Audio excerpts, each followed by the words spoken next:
La meilleure évolution des machins, c'est laquelle parmi ces trois-là, entre Deku, Bakugo et Shoto Mejo? On voit ça ensemble dans cette vidéo. Quand je parle d'évolution, c'est un tout. C'est évolution physique, mentale, genre c'est vraiment glow-up du personnage, quoi. Bon, forcément, dernière position, en vrai de vrai, moi je vais mettre Shoto, les frères. Je sais que Shoto, il a une grosse fanbase, tout ça.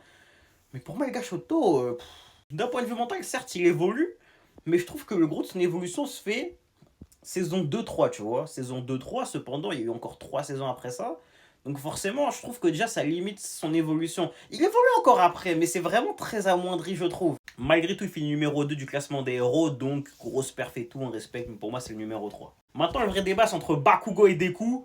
Et pour moi, en fait, les gars, il n'y a pas tellement de débat, même si Deku, c'est une bonne évolution, tout ça. Comme je le dis souvent, il reste fidèle à lui-même. Pour moi, les frères Bakugo, c'est la meilleure évolution, c'est le meilleur globe de toute la série. Parce qu'en fait, t'as un Bakugo qui part tellement de loin, il part de tellement plus loin que Deku, il a tellement de défauts à corriger, et il arrive tellement à bien les corriger, qu'en fait, pour moi, tu peux pas ne pas le mettre top 1, en fait. Tu vois, même dans son air, ça se voit, il est apaisé à la fin. Genre, pour moi, c'est le GOAT de l'œuvre. Hein. Bakugo, c'est vraiment le GOAT de l'œuvre.